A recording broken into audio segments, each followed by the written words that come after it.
US Special Forces are preparing for conflict with Russia, according to the National Interest. The publication notes that European military forces are providing assistance to the Americans in this matter. Over the summer, the Army's Green Berets collaborated with European Special Forces in preparation for conflict with Russia, claims the National Interest. Explaining the details, the publication notes that during the training, American Special Forces worked alongside Polish and British Special Operations Forces. They practiced air mobility techniques, insertions, and helicopter evacuations in Poland. As the author of the article points out, Polish and British Special Forces also visited the American Special Forces headquarters in Colorado, where they jointly practiced assault operations as well as target acquisition and elimination. Such maneuvers are reminiscent of American Special Forces operations in Iraq, Syria, and Afghanistan. The publication says it also emphasizes that the exercises can be adapted for use in a near-peer confrontation between modern armies. The National Interest recalls that Polish Special Operations units have worked and fought alongside their US counterparts several times in the past. Polish Grom frogmen, for example, took part in the invasion of Iraq in 2003, taking down an Iraqi oil rig in the Persian Gulf. Polish commandos also deployed to Afghanistan fighting the Taliban and Al-Qaeda fighters.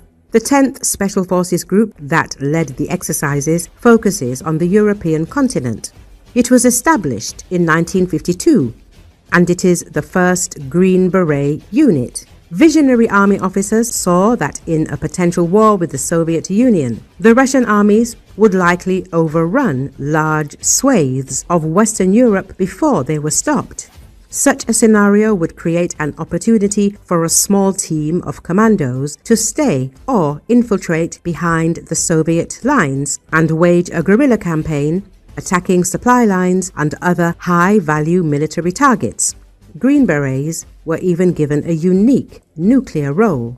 The US military designed a portable nuclear bomb, the Mk-54 Special Atomic Demolition Munition, that could fit into a special rucksack, and assigned some hand-selected Green Beret teams as green light detachments that would deploy behind Soviet lines and detonate their nuclear rucksack. More than 30 years after the end of the Cold War, the 10th Special Forces Group is once more preparing for a conflict with Russia. The National Interest says. It should be added that US administration officials currently claim that the US Army is the most powerful and lethal military force in the world. At present, from gathering intelligence on the ground to training potential civilian partisans in guerrilla warfare, it's extremely likely the US and NATO seeks to influence events on the battlefield in Ukraine.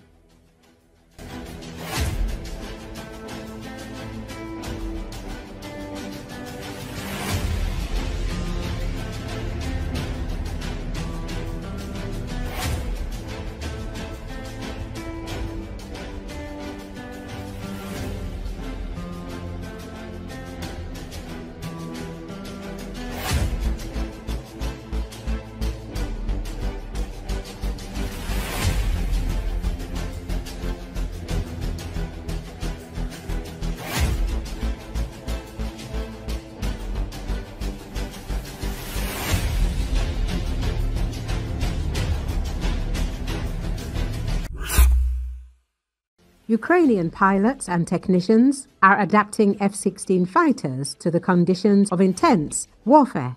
These aircraft carry out up to 80% of combat sorties and are becoming a living laboratory of modern air warfare, writes retired U.S. Air Force Lieutenant General David A. Putler for Air and Space Forces. One of Ukraine's top F-16 fighter pilots, known by the call sign AB, shared rare details with the Mitchell Institute for Aerospace Studies about the transformation of the Ukrainian Air Force and the role of the F-16 in defending the country's skies.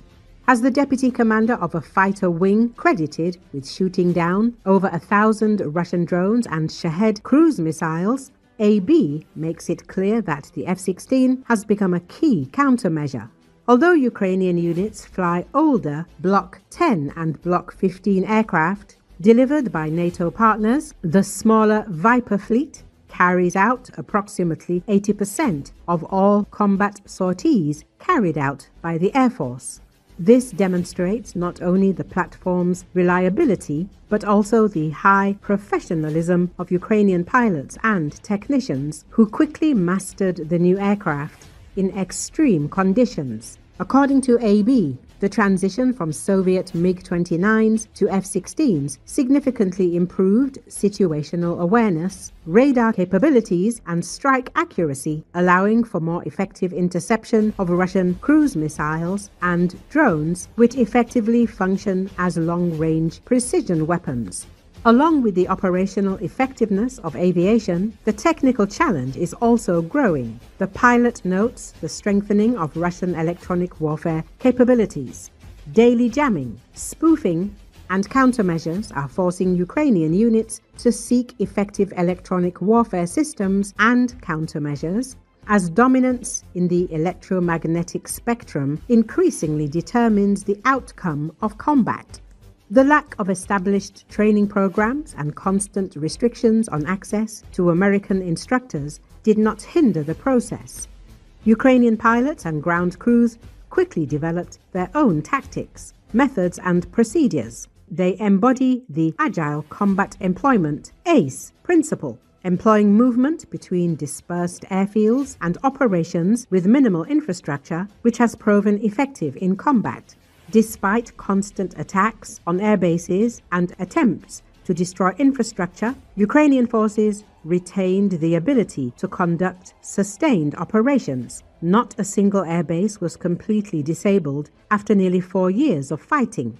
AB expressed deep gratitude to the American people for their support and emphasized that the war is far from over. When asked what could significantly improve effectiveness, he answered bluntly, F-16 Block 70 and more missiles. There are many targets to shoot down, the pilot emphasized, citing the need for additional aircraft and ammunition. The experience of Ukrainian F-16s is important not only for Kyiv. It serves as a living laboratory for its allies. Ukraine is already demonstrating how to adapt doctrine, training, and logistics to the conditions of a modern air campaign. But political restrictions sometimes prevent the direct involvement of foreign personnel in training or observation. Experts warn that every day of delays in the delivery of resources, advanced electronic warfare systems, and spare parts gives adversaries time to learn and adapt to new tactics. Therefore, prompt and consistent support for partners is crucial not only for Ukraine but for Western security as a whole.